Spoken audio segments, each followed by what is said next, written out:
What up, YouTube? This your boy Clutch, coming to you with a dual commentary with my best friend from California, Godspeed HellBOUND. Say what's up.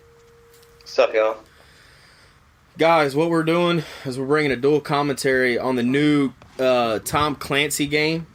It's an online open-world RPG featuring the new Snowdrop engine called The Division. It's coming out in later this year, fall, winter 2014. Steven, I'm super stoked about the game, man. As am I. This one could be revolutionary. I mean, this is a new type of game, a new vision for video gaming, for online RPGs, and for shooters. What this one is going to be is, as you mentioned, an open-world RPG. But it's going to be combining a third-person shooter in a realistic situation. The situation starts off very Darwinistic. It's all about survival. Yeah, it's going to be pretty much a survivalism type deal. You know, the reason why it's taken so long for them to make the game is they're not making one game and then pushing it to all consoles. They're making each specific game different. Xbox One, PS4, PC. This epitomizes what the next gen is supposed to be. Not a game made for the 360 and the PS3 and then rendered for the Xbox One. You know what I mean? And I think that's what has pissed me off for so much of, you know, everything that I played, from Rise to Thief to Call of Duty. You know, these games were actually supposed to be on 360, PS3, but they just rendered it for the new console. Yeah, and these will be tailor-made. It's going to be breaking new ground in video game development and how we look at video games. And how they were received also. Each game, each system is going to have its own distinct personality. This game here, The Division, epitomizes that. We've talked about the Snowdrop engine. That's going to be a major factor. But each game is going to be a little bit different. It's going to be tailored to the capabilities of each system.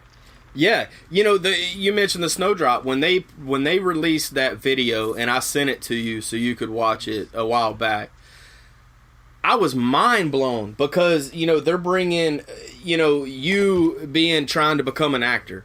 They're bringing big screen movies to video games. And I am blown away from global illumination, the dynamic day and night cycle, the building destruction. You know, one quote from one of the guys close to the Division guys. He said it was insane with the details and the visual effects. That's amazing to me. Yeah, this new area in video games is focusing a lot more on production and the value of production and what it can add to the game, but not just aesthetically. I mean, in this game with the Snowdrop engine, you may be on maybe winter on a snow-covered street, and you notice some freshly printed tracks in the ground, and you'll notice that they're newer. And you'll know that somebody's lurking over there. Maybe you can tell someone.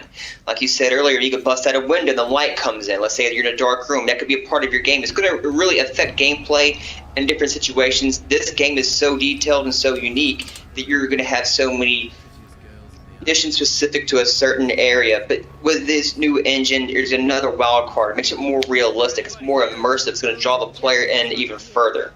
Right. And with you living in New York for so long, you know, and I keep referring to that because you're going to have a step ahead on the knowledge base, which it's still going to be an apocalyptic type deal, but you're still going to be, hey, this is such and such. There's a store here. We might be able to loot that store. Let's get there before the next group of people get there and take the necessity supplies, food, water, medicine. I mean, that's a big deal. You know what I mean? Yes, absolutely. And that's why I think that New York is a great setting for this game, or for a game of this caliber like this with a story, just because it is such a unique setting. You have Manhattan, Brooklyn, the whole area is massive as it is geographically, but it's also built up. You're going to have buildings on top of buildings. You're going to have some areas that are very recognizable, whereas people who are familiar with the city are going to have a step up whenever you first get into the game. People will catch on. I mean, this environment that we're talking about is so unique and so well crafted and detail oriented that there's going to be a niche for every player. And you're not going to get bored with the game. You're not going to see repetitions in an area. You're not going to see the same building a few blocks down. It's going to be a new building, a new block, a new area, a new everything. I mean, everything you see around you is going to be changing and evolving constantly. Let's get into the details of the game. It's Operation Dark Winter. It's a man-made virus. It's total pandemic. I mean, most of civilization are dead, and these group of the Division agents are sent to restore order. And I believe that every person on your squad is going to have a key role of getting that back to normal, so to speak. Even down to the guy with the tablet that's overlooking the battle, Yeah, let's bring that into the discussion real quick. What we saw a video, you and I, of a group, a team. They were assaulting a police station. They had an objective. Once they got in, they got guns and that kind of thing. But they had some trouble at first because players were all over the place. Well, what did they do? Well, you had 3 players that were online playing in the game by itself. But what you can do now is you can text a friend who maybe is on their lunch break, or maybe they're on their way to work, or maybe they're just sitting on a bus. They could pull out their phone or their laptop or their tablet, log in, and they can control a drone that is in the game that puts them into the game alongside you. But they're calling locations out. They can tag players. What we saw is the player controlling the drone jumped into the game.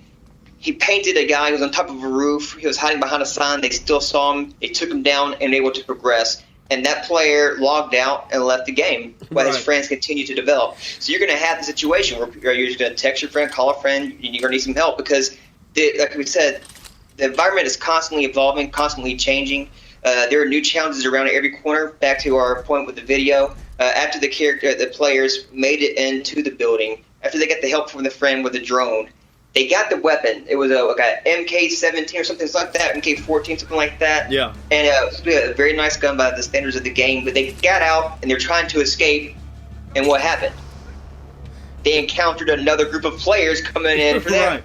So, I mean, you don't know what's around any corner. You don't know what's going to happen. There's an element of surprise lurking everywhere. It's going to be a great game. And it was lucky. They were actually kind of lucky because they engaged the enemy. I don't know if me and you, if we're going to be able to engage that enemy. We might have to turn and, I'll follow you into some building to the 35th floor and we kind of like booby trap a trap for them to come up. You're going to have a strategy. Right. So it basically puts the gunfight into our favor. Being out in the open on the street with 2-man team, that's not going to work. Absolutely not. The cool thing about it, though, and to bring up the MK14, players are going to have to play unselfish with this type of game. There was Borderlands. Borderlands is a selfish, pretty much open world RPG shooter, okay? Yes, there is certain things that you can drop and you can double and things like that. But with this, everything is so minute. If that's, you're taking what was in a police station in their vault, and because you helped them, you're getting a reward by ammo and maybe 1 gun. It's not something that you're going to be able to get through your whole team. You can only customize your go bag so much, and that makes player your personnel of what you want on a team. 1 sniper, AR, maybe a close quarter combat guy with like a shotgun or an SMG to lead you through buildings. You brought it up, the New York, it's big buildings. You're going to have to clear buildings floor by floor, and I'm hoping that it stays true to that.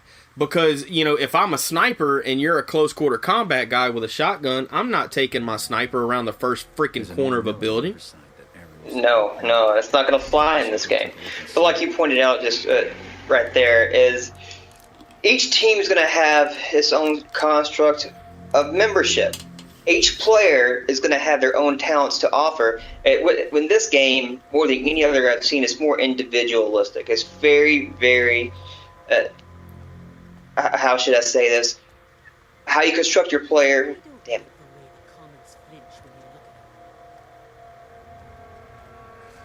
Lost what I was going to say. My bad, dude. What's going to happen is you're going to have players with their own distinct personality traits, their own what they can offer, their own talents. right. complete the mission. You're going to have somebody to fill a spot in each team, and you're going to have to mold those abilities to fit any situation. Like you just said, you're going to have a guy with this SMG to turn a corner in a building. You're going to have this guy looking out from above with a sniper. You're going to have this guy who can craft well. Maybe he can salvage and create some properties for the team. Maybe it's armor, maybe it's a new bag, maybe it's gun, ammo, whatever it can be. That you're going to have each of those. And that stands true to maybe if me and you are playing as a team, me and you, you know, and maybe we meet another team of two in the street and we want to team up. I don't know. I'm just throwing out suggestions of what possibly could happen. You know, this whole open world RPG is not, you know, the Division is not calling it an MMO. It's an open world shooter RPG. You know what I mean? Third person. But it does have MMO traits, even though you don't have the specific class that you can pick from the beginning, like a Skyrim or a World of Warcraft or something like that. You can, every player that starts it is on a even keel. You know what I mean? Then you get into the simple fact of there's no classes. As in, you have skill trees. Now, that's what is going to make us different. Your skill tree might be different than mine. If I don't like mine and it's not helping the team because this is bringing back team gameplay, then I can change it whenever I want. Yeah, and I think this lends itself also to the sociability of the game. You're going to have a communication. You're going to have partnership. But you're also going to have clans. You're going to be working with other clans. Maybe you're going to have one person working on their own with somebody from another clan just for trading. This game's going to have its own economy. It's going to have its own social construct. And it's going to be interesting to see how that dynamic plays out. Because people who have played online RPGs before understand the sociability of games and how much it affects the game. Man, you just hit the nail on the head. It's basically a living, breathing world. Yes. That is in a social mess, basically, with all your lifelines, power, water, food, supplies, things like that. They're null and void. You know, this type of shit could happen in our today's world. Me and you were talking last night about the whole Russia situation. It could happen at any given time. This game is, and I think that's why it's so gratifying to us, is because it could happen. You know what I mean? It actually could happen, you know. It's very creative, it's very intuitive, but it has a fresh design because there are elements that we have seen before. I mean, it's going to be really interesting to see how this plays out. There's a great idea from the story that creates a unique environment that's constantly moving, shifting, and evolving. It's going to be very interesting to see how this game plays out. Man, I appreciate you joining me on the Division gameplay.